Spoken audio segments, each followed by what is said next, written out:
Folks often talk about the gospel like it's a story with only a couple of chapters. Sometimes. Mainly focus on the problem and the solution. Fall and redemption, like we're stuck on a loop between our mess-ups and God's cleanup. That's like picking up a book and reading only from the middle. Sure, you get the drama, but you miss out on the whole picture. Or only reading the two towers. And not knowing who these characters are, or where they're going, or why we ought to care, or what happens at the end. The version of the gospel that was prevalent in my life growing up indeed included only the middle two chapters. I'm a sinner in need of grace, so thank God for Jesus. But it missed the vital reminder that God's original creation, God's original intent was good. Was good.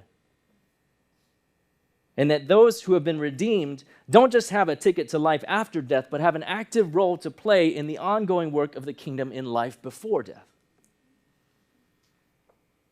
Perhaps the tendency for us here in this progressive, justice-oriented city like D.C., it might be to ignore the first and third chapters, creation and redemption, neither acknowledging God's hand in the goodness of creation. We might celebrate creation, but we might forget about God in it.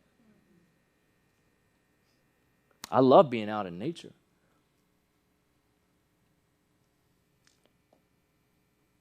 Maybe we don't understand that redemption is only available through Christ and the cross. We might be tempted to acknowledge only that there is something wrong, the fall, and that we have a responsibility to fix it, renewal. Now, I may not say that out loud, but what does my life show? What do my actions give proof to? What does my anxious striving and struggling, what does that reflect about what I believe? The reality that God is good and Jesus paid it all, or only that the world is bad and I'm trying to earn enough to pay some? Here's the thing, skipping chapters or focusing only on parts of the story can lead us to miss out on the fullness of the gospel. All 4 chapters of this gospel story are essential. They remind us of our place in this grand narrative, not just as individuals on a spiritual journey, but as a community being called to live out God's restoration project now. This is how we here at Christ City think about discipleship and spiritual formation, about what we're here for and what we're about.